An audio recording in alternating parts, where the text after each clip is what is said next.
Test check 1, 2.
Hey, good morning, everyone. Thank you for joining us for the webinar. We appreciate your attendance. We'll be starting in just a moment. However, before we do, we always do like to just briefly run through our webinar procedures, how this will function.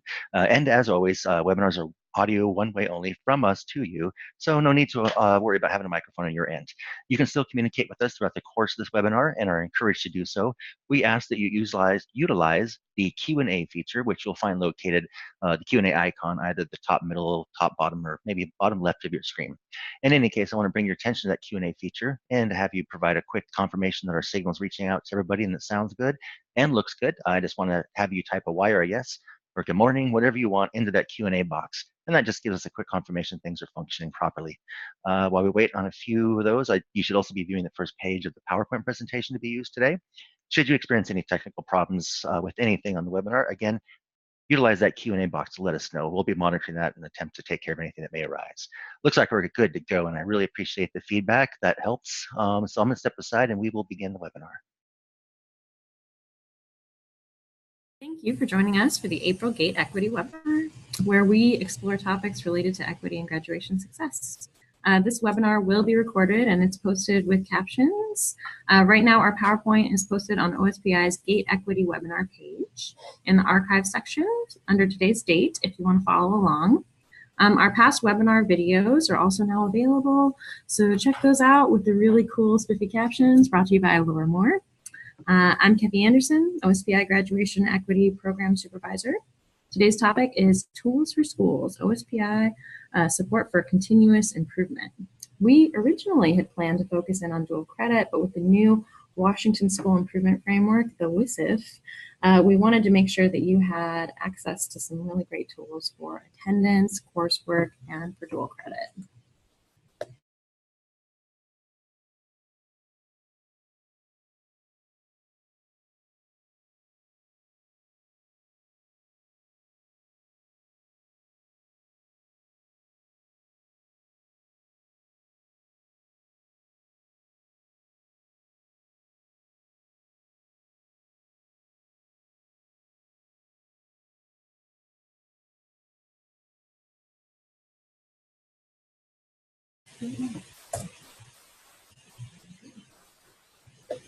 All right, take two.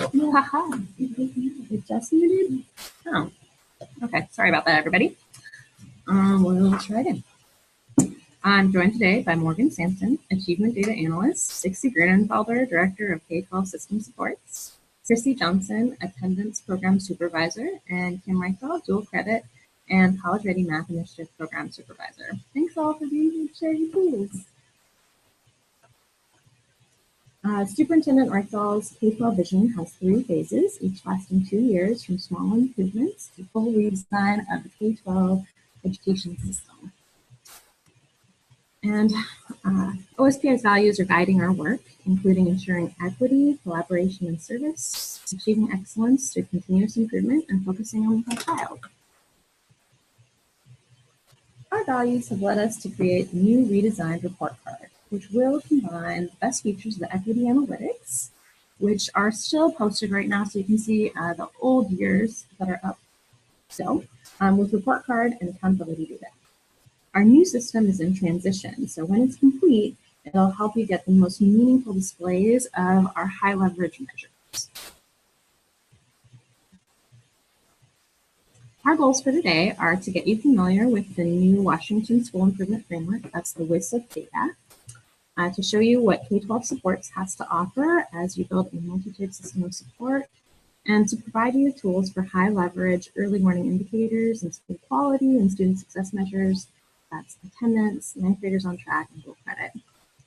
We have Morgan Sampson here, and she's going to introduce you to the WSIF tool. Thanks, Morgan. Yeah, thank you so much for having me. So the WSIF, the Washington School Improvement Framework, is Washington's new accountability model under the Every Student Succeeds Act, or ESSA. The ESSA is replacing No Child Left Behind, which identified the bottom 10% of schools into priority and focus schools. This was both our federal and our state accountability model, which used proficiency and graduation rates to identify schools for additional support. This included using student groups in a different way than we currently, that we've moved towards. So previously we took the all students group and averaged it with our targeted subgroup student group, which included our historically underserved student groups. And that created the overall score for the achievement index. The Every Student Succeeds Act has really kind of updated this. It was a much needed update from the 2002 No Child Left Behind law. So the Every Student Succeeds Act establishes a baseline of performance. And so any school that falls under the identification threshold, either they'll be in a comprehensive status if their entire school, all students scores below that cut point, or targeted support if any of their student groups are under that same cut point. This new framework includes a couple of additions used for identification. We now include growth, an English learner progress measure, as well as the school quality and student success measures, which are regular attendance, ninth graders on track, and advanced course taking or dual credit. We are treating student groups in a bit of a different way with the new framework. The all students group is separate. We're now giving a school multiple scores, one for their all students group and one for each of their subgroups, their student subgroups. So that means that you'll receive an all students score as well as, an Asian student group score, a Black and African American student score, and thus and so on. So we aren't combining them, really allowing schools to understand where each of their student groups are in comparison to one another. Oh, I should have advanced the slide. That was my apologies. Each school group, elementary and middle and high school, are going to have different framework indicators. These indicators are combined to create an overall score for them. You see in this slide that for elementary and middle, we include proficiency on English, language, arts, and math, student growth in both of those English, language, and math as well. We have our new English learner progress measure. And for elementary and middle, the SQSS measure is regular attendance. For high school, of course, we have graduation. We don't calculate growth for high schools, so you'll see the weighting adjust a bit.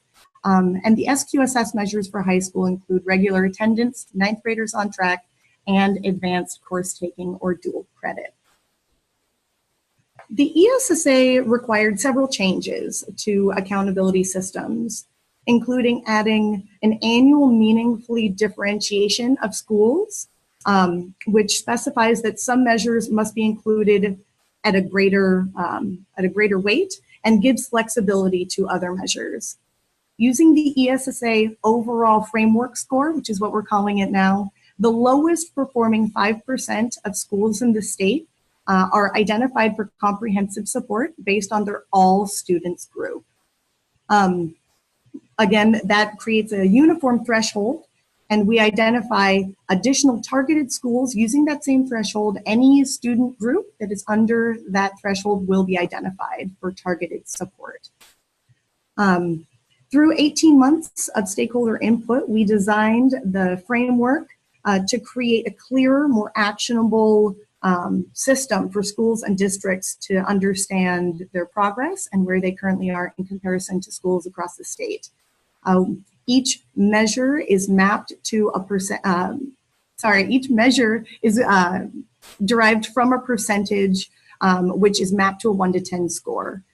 So those measure scores are combined to yield a 1 to 10 overall framework score, which is comparable both across schools and across student groups. Schools will be identified for targeted support using the same threshold for specific student groups. This makes opportunity gaps much more transparent. This approach also emphasizes continuous improvement for all schools, not just whether a school is on or off the list. Depending on what indicators are available for the school grade span, we've weighted them to both comply with the federal law and reflect what our stakeholders said that was the most important for our state. We see in this slide that the elementary and middle schools, it's half of their overall score is growth. We wanted to make sure that we emphasized growth in the lower grade spans, and that transitions to graduation in high school to make sure that our children, our students are career and college ready.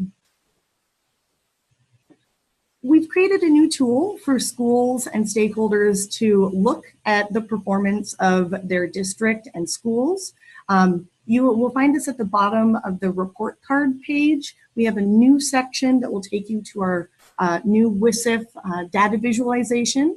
This will show all of the student groups, how they did on specific measures, and how their scores relate to the identification threshold. To learn more about the ESSA, you feel free to go to our ESSA website, which is listed at the bottom of this slide. There you can see previous webinars. You can also read our accepted plan from the federal government. And of course, my contact information is there. So if you have any questions about the ESSA data, feel free to contact me. The essential questions to consider are whether or not we are doing this well and why we're doing it well, where could we be doing better and what is causing that disconnect, which student groups are doing well and why, and which student groups are maybe not, and also why, doing some root cause analysis there, and who could we use as a mentor to better serve those student groups. Thank you, Morgan. We appreciate you so much. Next, we have Dixie Grunenthaler. She's here to give you a look at the Washington State System Support Framework. Welcome, Dixie. Thank you, Kathy. Good morning, everyone. I'm just going to cover a couple of foundational slides before we get into the specific tools around the WSIF's efforts. Here on your slide is the Washington Multi-Tier System of Support Framework. This is a prevention-oriented, team-based, and data-driven tiered framework that integrates a system-wide continuum of school, family, and community-based learning supports into a single coherent system. It's been contextualized for Washington State through the Graduation Equity Initiative by the identification of key components in schools experiencing high levels of student success and limited disproportionality between student groups. Washington's multi-tier system of support uses a continuous improvement process applied at all levels in the education system to ensure effective, equitable, and culturally responsive academic and non-academic interventions. Students receive and benefit from interventions and supports matched to their unique needs that are implemented with fidelity and monitored regularly. The components outlined on the slide include transformational leadership, creating purpose and relational trust, collaborative inquiry, which is practice that involves staff in action research to improve teaching and learning, a tiered support system that integrates those key support efforts into one system, and the foundation of the framework is data, which has really looked at evidence-based processes that monitor and connect staff and students to the systems of supports that are needed. More information about the Washington Multi-Tier System of Support and the other supports that we'll be talking about today can be found on the OSPI Office of System and School Improvement homepage, highlighted here. Specifically, the resources that are around the MTSS are found under the support button there in the center of the page. I also want to draw your attention to the green button that's circled in bright red on the far right. And that is for you to use if you can't find what you're looking for, or if you have specific questions. I would encourage you to go ahead and click on that green button, and you can type in your contact information and your specific question or need, and someone on our team will get back to you as soon as possible. Within the Washington School Improvement Framework, we're organizing our supports into a tiered fashion. But we decided to mix it up a little bit and flip it upside down and create a funnel. It's your typical tiered support framework with the intensity of services increasing as you move down the funnel, And at the same time, the number of individuals accessing those services becomes smaller in number, ergo the inverted triangle. As you can see, foundational, we have tools and resources that really focus on assessing your current system and taking a look at where your strengths and areas of improvement might be from a systemic point of view, taking a look at how you might build and strengthen your data processes and cycles of inquiry and those foundational skills, along with how you develop teams and work within your teams, your professional development system, and your communication strategies. So all those things we see as foundational to the more targeted and direct supports that follow. Self-directed services and supports are found on the OSPI website many times. Folks here that will come up after me and present will outline some of those best practices and resources that are available online. Targeted are those people who want to move beyond just the self-directed and maybe get involved in more intentional conversation when dealing with certain student subgroups, or maybe with partners within your own region through a regional improvement network, or a targeted effort through an I grant or a specific topic. And then the intensive would probably align most with those schools identified for comprehensive supports, but certainly not limited to that. And those services would include site visits from staff or experts that we have identified out in the field, some mentoring from some other school or district that maybe is seeing success in a certain area that you would like to work on.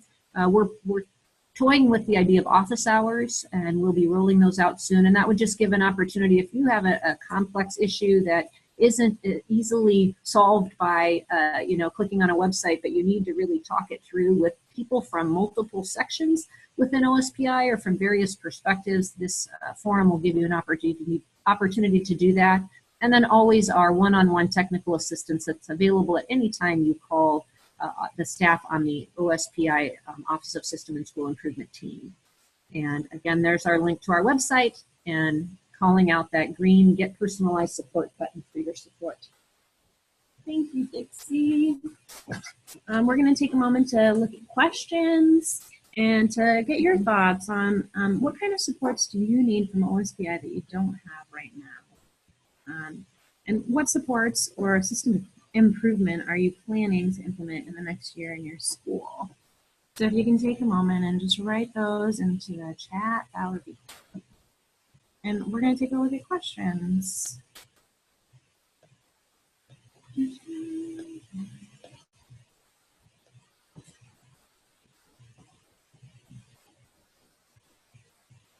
So we don't have any questions yet. So that's great. Let's look at that. Oh, we do have a question from Jodelle in the chat. Will students in special education be reported? So Morgan, maybe you can help us answer that one. Absolutely, yes. So our students with disabilities subgroup will be reported for any school that meets our minimum N size. We're using 20 students over 3 years. So as long as the student group meets that requirement, they will be included in the Washington School Improvement Framework. And we did have another question. This is from Brian. It would be great to have easy access to similar schools with high framework scores so we can connect with others. Is that? Yeah, so we're working with our communications and executive teams right now to try to post a statewide list, an Excel spreadsheet of all schools in the state, so where you can take a look and identify some peer schools. Also, that peer analysis is on my dream to-do list sometime in the next couple of years with some research. We'd like to be able to create a tool for you, but that is on the horizon. So. Very nice. And we had another comment. It would be great to have easy access to similar school. Oh, sorry, not that one. One more. The financial support needed to support an MTSS team is providing tiered interventions at a high-risk school. Thanks.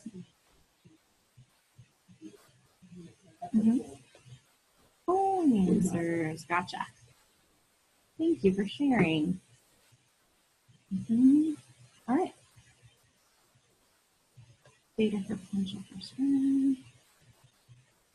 We also saw an answer, how is this being communicated to district level administration? Yeah, so as far as on the data side, we've been using our district data stakeholders, and they're on an email list that they get updates. We've been using the district data backend on the WAMS.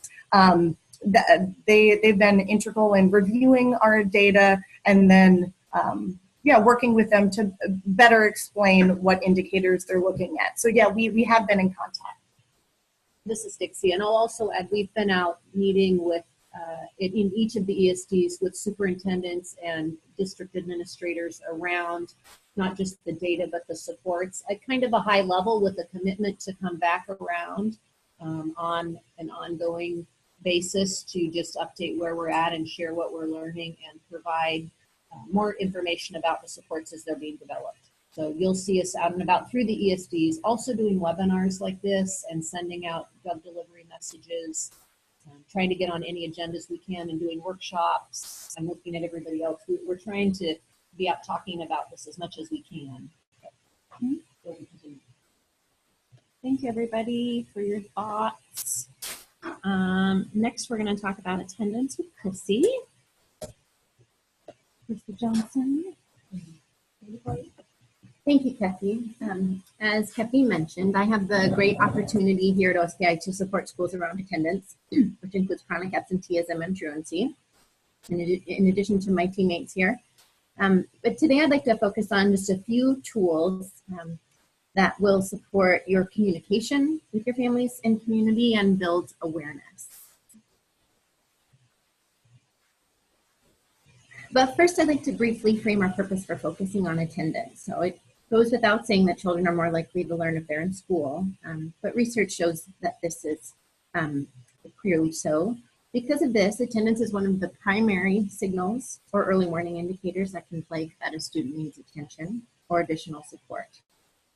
And our mission around this work is to empower schools and districts to ask why, and to problem solve with parents and students to address the root of the problem first before going to more punitive measures. And prevention and proactive approaches are necessary to reduce absenteeism.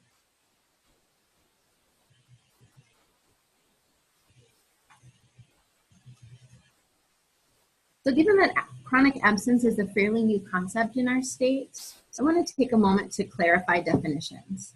We're noticing that this is an important building block as we shift our focus away from truancy in the state and nationwide, and that this can help in your communications to community and families. Earlier, Morgan mentioned that attendance is one of the SQSS measures, but to clarify, the regular attendance measure in the WSIF framework is the inverse of chronic absenteeism. So from here on out, I'll be discussing the concept of chronic absenteeism. So in general, a student is considered chronically absent if they miss 10% or more of their school days for any reason, as for excused, unexcused, and suspensions. And this can mean missing more than 2 days in a month, or over the course of a school year, missing 18 days. So how a school or district or state or nation arrives at that 10% is variable.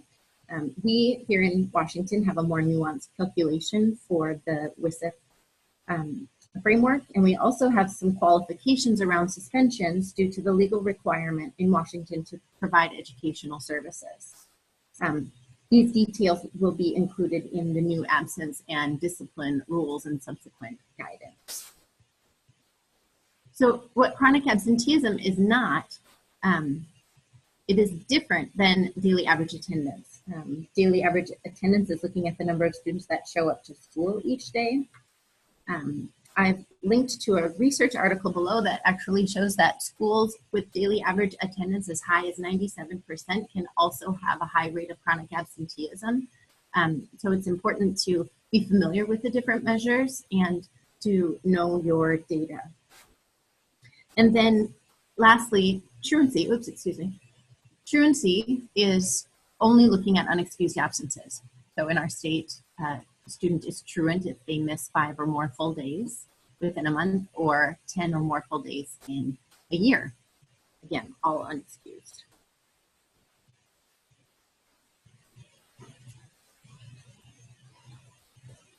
So I want to move on to some of the awareness raising tools that we have available on our OSPI website. We had a poster contest last year, so you'll notice on the far left the poster contest winners that are available for download.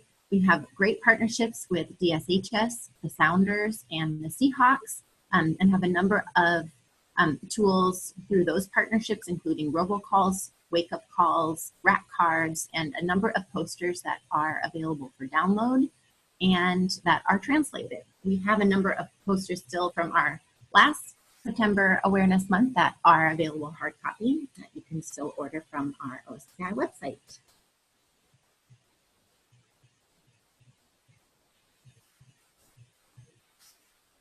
So next I want to share with you a very cool toolkit that was created by the California Attorney General's Office and the Ad Council. They sent communication experts to talk to parents of elementary school children who missed 10 or more school days in the previous year. And I want to provide a summary of some of the communication tips that they found when talking to parents about attendance. And I find this valuable to share because I think oftentimes we think that we're communicating well, and when I read this list, I reflect on my own habits and think, oh, there are improvements that can be made, definitely. So getting into it, one of the findings was that it is helpful to approach the issue of absences out of concern rather than compliance. And this makes parents feel supported rather than guilty and in trouble. Referring to absences by month rather than by year. If you point out that just 2 days missed per month has consequences, it has more impact on parents than stating 18 days missed per year. Framing the discussion around absences rather than attendance, I think this is a key finding. When you talk about attendance, or this research with these parents found that talking about attendance validates what parents already believe they do. And when you talk about absences, it focuses their attention on what students are missing. And then lastly, I'll highlight that in conversations with parents, connecting the parents to the class curriculum to help them understand what their children are missing was found to be very important. And so saying things, very specific things like, we are learning to identify numerators and denominators this week. Please make sure your child doesn't miss school because her understanding of this lesson will make her better prepared for next week's lesson on adding fractions with common denominators. So just some communication tips. The link is here on the PowerPoint slide for other tools that are part of the toolkit, and it includes some great communication guides for teachers, attendance secretaries, administrators, and nurses. I have one more tool I would love to share with you, and this is a concept called nudge letters. So nudge letters are based on the principles of social norms, where the science shows that our behavior is influenced by knowing what the cultural norm is. So with attendance, this research has emerged from Todd Rogers at the Harvard School, and it shows that, one, parents tend to believe that excused absences are okay. They tend to underestimate their students' total absences. And parents whose children have a high number of absences are actually unaware of their students' relative absences compared to their classmates. So the nudge letter includes a graph that shows the child's absences compared to their peers, and then provides a correlation between attendance and graduation rates. Additionally, the research found that parents had low literacy rates, and so letters should be geared towards a 6th grade reading level and use graphics as much as possible. And additionally, interestingly, they found that sending a hard copy letter had took on a social life that an email that could just sit in an inbox or be deleted didn't. And then just one more thing, they found that September attendance predicts the rest of the year. So sending the first letter right before the first day of school with last year's attendance data was found to be incredibly impactful on reducing students' absences. Here's an example of a nudge letter, you can see the bar comparing the absences on the far right, a fairly simple message on the left. And in order to get started with your nudge letters, we recommend that you contact your student information system administrator or service provider to learn more about your options. There are multiple variations across the state. OSPI is working to collect and provide access to sample letters. That is coming soon. And I've taken a lot of your time, but while I have your attention, I want to quickly say that we have put a lot of effort into revising our absence rules over the last year and a half, and today is the end of the public comment period and the public hearing. The link on the PowerPoint provides more detailed information on the changes in the rules, and these rules will be published in May and effective for the next school year, 2018-19. So these were just a couple of tools. There's plenty more available on the OSPI attendance page, and I thank you for your time. Thanks, Chrissy. Appreciate it. This is Kathy again. So I want to talk a little bit about early warning system. And early warning system indicators like attendance, behavior, and coursework, the ABCs, are these high leverage measures that contribute to graduation success. Multi-tiered systems of support, like what Dixie was talking about, that encompasses all students, all student groups, individuals, attendance, behavior, and coursework, and the supports that go with those. With teacher teams, you add capacity to your school when you empower teacher leaders to work as teams that meet regularly, ideally bi-weekly. Teacher teams are most effective when they use protocols for reviewing data to plan for student success and plan those supports. And using an early warning system helps organize those data points into information. So these three core components, the ABCs, tiered interventions, and teacher teams, are what equal an early warning system. For freshmen on track, the University of Chicago Network for College Success has created a really wonderful comprehensive toolkit that'll help build that early warning system and continuous improvements. It has resources like this freshman success framework that can help school leaders see ways of being, such as the guiding beliefs for student success and school culture, and ways of doing. So looking at the roles of principals, team leaders, and success teams. The full toolkit covers topics on understanding research and analyzing data, preparing to lead, setting conditions for success, and implementing those school-based teams. And it has a really useful A to Z for on-track tools if you're looking for something more specific. Another great getting started resource to evaluate your system for ninth graders on track is the Promising Ninth Grade Transition Strategies rubric. This rubric has some really useful categories to see where you're being proactive, reactive, and passive. In the system and culture section, you can look at staff beliefs, resource allocation, communication processes like alignment and monitoring progress. In the personalized and supportive environment section, you can look at practices for staffing ninth grade teachers, using advisory time and guidance. In the rigorous instructional program, you can look at standards-based curricula, embedded literacy, instruction and academic behavior, and data-driven instruction. And these are all things that really contribute to that ease of transition. You can also look at regular progress monitoring, at connections for academic supports.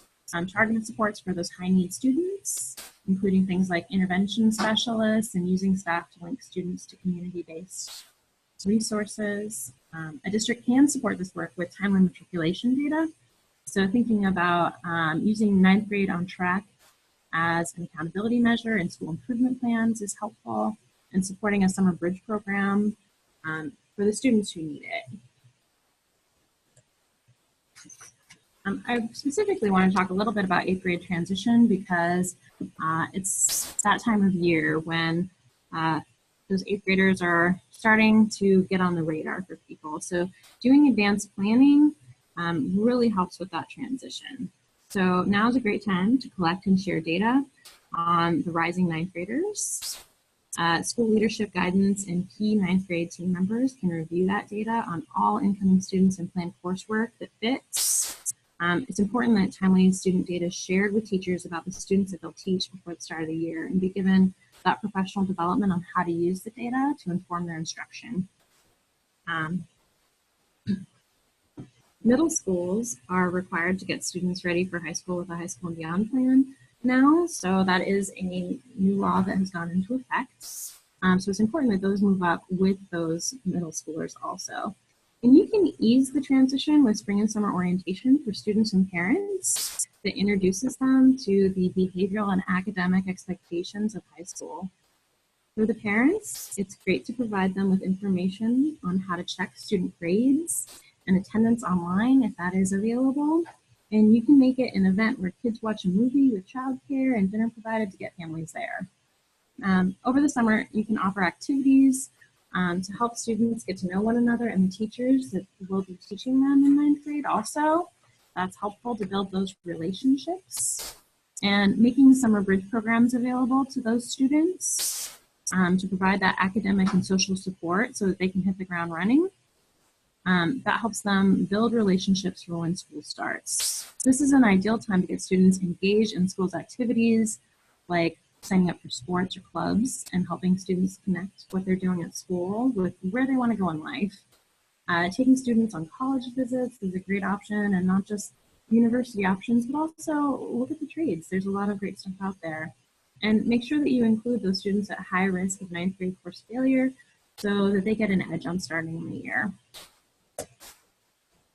And next up we have Kim Reichdahl, and Kim's going to talk a little bit about dual credits. Welcome, Kim. Thanks, Kathy. That 8th to 9th grade transition is such a key part of getting those freshmen ready to hit the ground running when they get to high school and hopefully get to where I'm going to be talking about today. So before we dive into dual credit foundational and tier 1 supports, I wanted to just mention a couple of sort of broader scope things. One is that these SQSS measures we're chatting with you about today were the 3 that really rose to the top out of, I believe, 34 that were considered by the ESSA technical working group last year as this plan was being developed for Washington. And they chose these 3 because they are so high leverage and have such great potential for positively impacting student outcomes.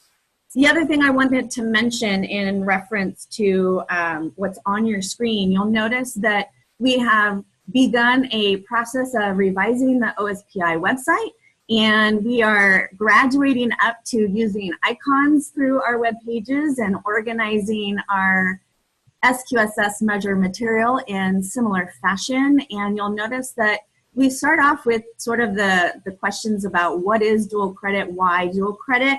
You'll see similar things for attendance and ninth grade on track, and wanted to make sure that we're all on the same page when we think about dual credit, in that it is a course that has the potential for a student to earn college and high school credit at the same time. And why was this one of the 3 that was chosen? Really, this is about giving students those opportunities to challenge themselves, prepare for that post-high school plan that they're gearing up for, and give them that self-confidence to know they can achieve in post-secondary education and training. So what you'll notice is we have some different buckets in which we are now organizing our foundational and self-directed supports. We're hoping that this will increase the ease of finding information on the OSPI website. In the getting started, you're going to basically see some broad sort of systemic ideas on ways that you can examine these different indicators within your school system. We'll talk a little bit more as we get going here about a couple of these different buckets. The best practice and research is going to give you some links to some of the evidence-based practices we've been able to develop and or link you to help with the different measure that you may be looking at. Communication will vary. As you saw with attendance, we have some really amazing resources that were developed specifically for that indicator. For dual credit, it's a little more based in some of the bulletins and information we send out as technical assistance to the field. Resources is one of my key buckets here, and I will go into more detail on that in a few minutes. Laws and policies is going to cover the WACs and the RCWs related to some of our work, as well as some other broad-based information around what we work within the law and the policies for in our indicators. And then we all have links to FAQs for you. Some of us have more direct information in those FAQs. You also may find some broader information and sort of top 5 questions that occur within the realms that we are all supervising here at OSPI with these SQSS measures. And then we each have sort of a what's new or hot topics box on our main page that will link you to some of the information that we have available in real time and recent things that we have sent out to the field. And in the dual credit realm, I wanted to just point you to the second resource that's listed in the What's New Hot Topics box for me, and that's the Dual Credit System Improvement Guide. I will be going into a little bit greater depth on that here in a minute, but wanted you to know one of the quickest places to find it here on my new webpage if you find it interesting and a tool for you to use. So what is this guide that I am referencing for you? Really, this was a tool that was developed in partnership with the Northwest Comprehensive Center. They are a group that does lots of research and evidence-based practices for Oregon, Idaho, and Washington primarily. And they helped us design this guide that will basically walk districts through a process of data analysis and system improvement so that you can take a look at your data and figure out how to increase equitable access to dual credit opportunities for all academically prepared and interested students, which potentially means looking at what new options could be implemented in your school. So if you choose to use this guide, you now know where to find it, and it will link you to a document that starts off with a general section around why dual credit, and you'll see some of the national as well as state level research and resources related to the dual credit system in Washington and the benefits for implementing those opportunities for students. The second section of the guide is basically going to walk you through some guiding questions that will help you to understand your data. I do want to put a disclaimer forward that this guide was created last year when we were doing the performance analytics in Tableau, and so the guide will have screenshots that are related to those system analytics. And as was mentioned earlier, since we are in the process of revising and updating our school report card, while the graphics may be a little behind the times for you in terms of using your current data, it is at least got the same guiding questions that we think can still be beneficial for you and your team to ask yourselves as you are looking at the data, either through the WSIF portal or through your own student information system. Then once you've had a chance to kind of digest your data and see where you're at with your dual credit opportunities, there's a third section that is really a self-assessment rubric.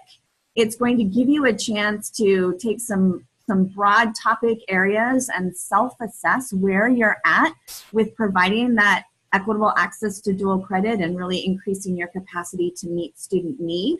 Our recommendation as a best practice would be for your team members to complete that self-assessment individually and then to come together and share your responses. We think that process can really open up some great conversation, potentially some courageous conversation around where you each see the need being for this system in response to meeting your student needs.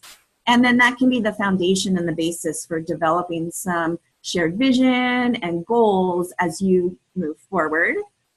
And speaking of moving forward, there is a fourth section that is essentially a template for some action planning. It's going to encourage your team to set SMART goals, at least one that you can start from, that will hopefully increase participation in your dual credit programs.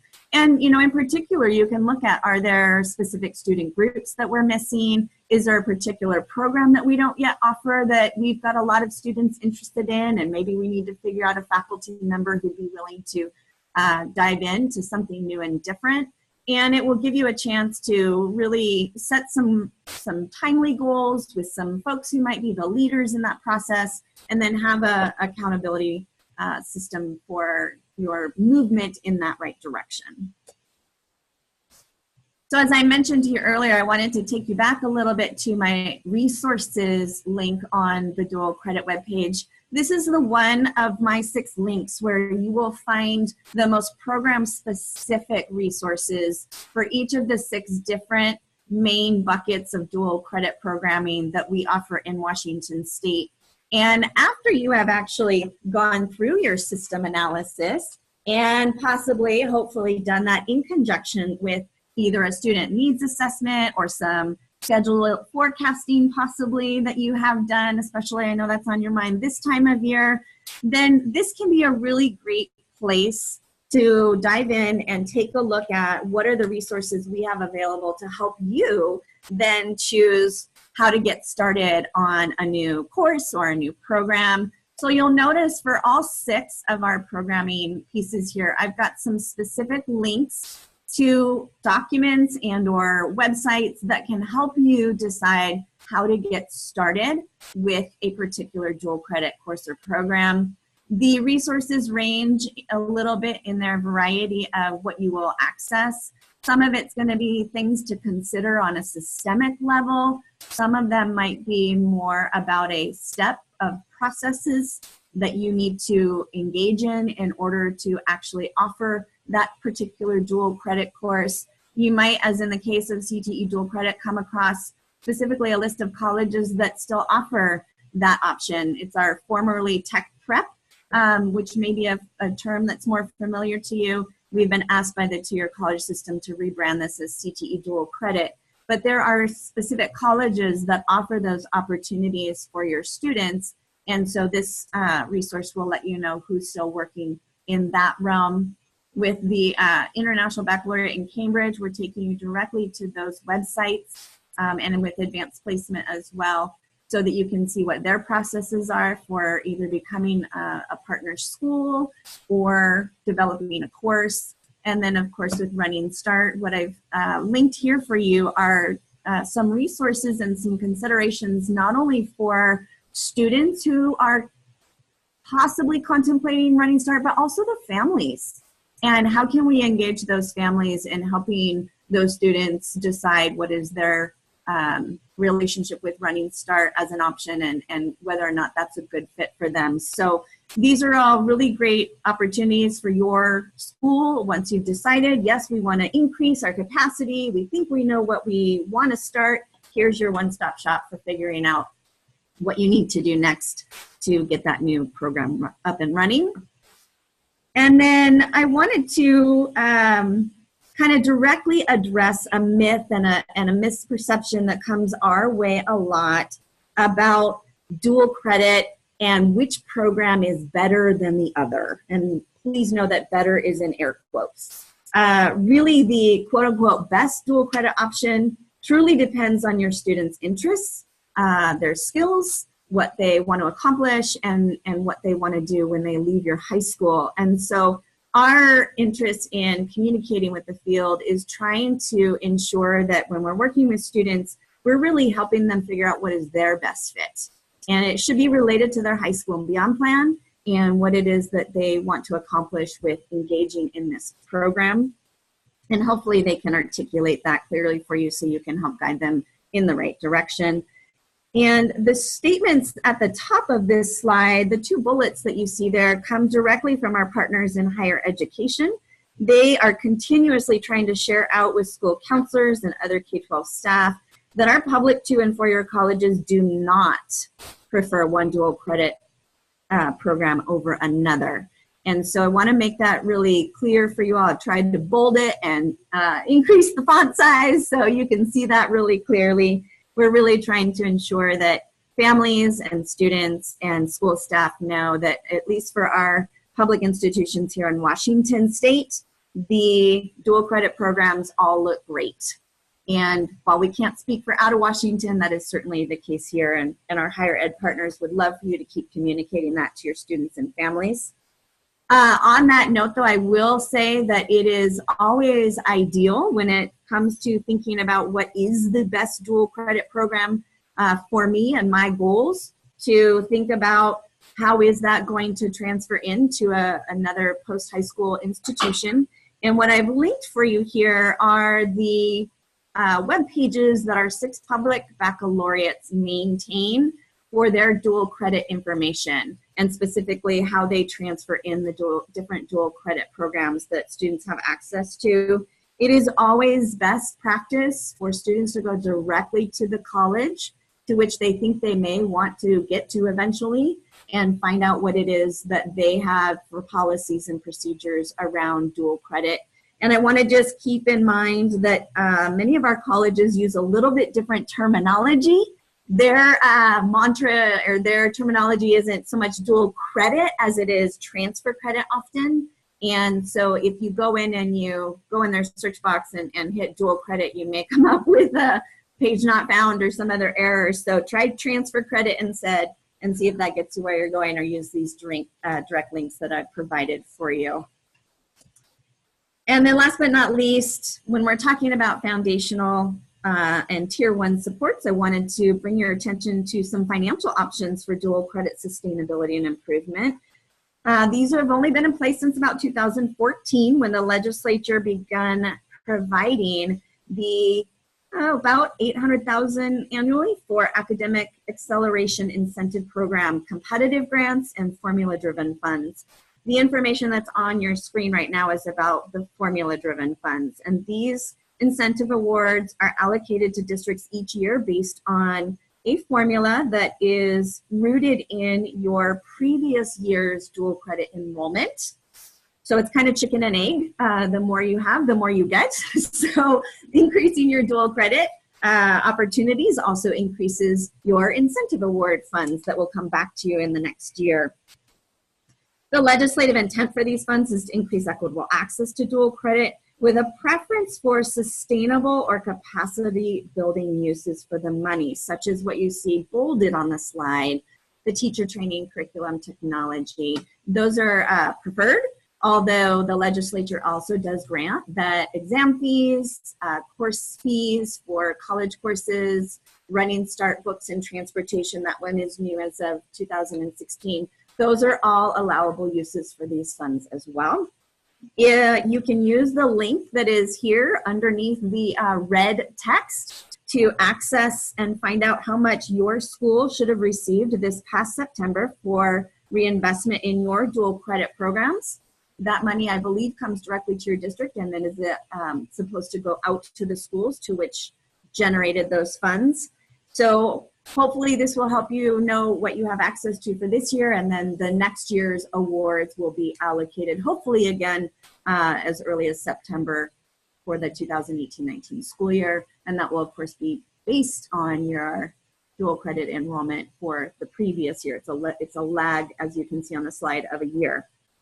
So that's what I wanted to cover with you today. I just want to encourage you, please, to reach out via that green needs assistance button on any of our web pages and let us know how we can best support you. Thanks so much for being here today. Thank you, Kim. We're going to just take a minute to think about what's one tool that you can take away and use from today's webinar. If you want to type it into the chat box, that'd be great. We are feverishly trying to respond to your questions, although there's a lot of interested people today. So good job, everybody presenting. There's a lot of information out there. So we are going to continue to answer those questions even as the webinar is kind of closing out. So for now, we're going to take a look at our survey. If you would take a moment and let us know how you're doing, that is pasted into the chat. So if you want to click on that, and your feedback is really important to us, and it really shapes how our show has changed over time. So we do appreciate that. Next month, we're going to have Art for Engagement on May 9th. And we have some special guests coming to us to talk about the impact that art can make. And we also have some upcoming events. GATE Advisory is going to be really great. We have supporting the schools and students that need it the most. and through family engagement. And that's going to be May 10th, and you can register for that now, and it's going to be in Olympia at ESD 113. We also have, if you're interested in webinars, we have the OSPI WSIF monthly webinar series, and they're going to be talking about college admission, caters, and dual credit, showcasing districts increasing equitable access to AP, college and the high school, and IB. Except where otherwise noted. This is Creative Commons, and I think we do have a question that Chrissy wants to answer live. What question? No.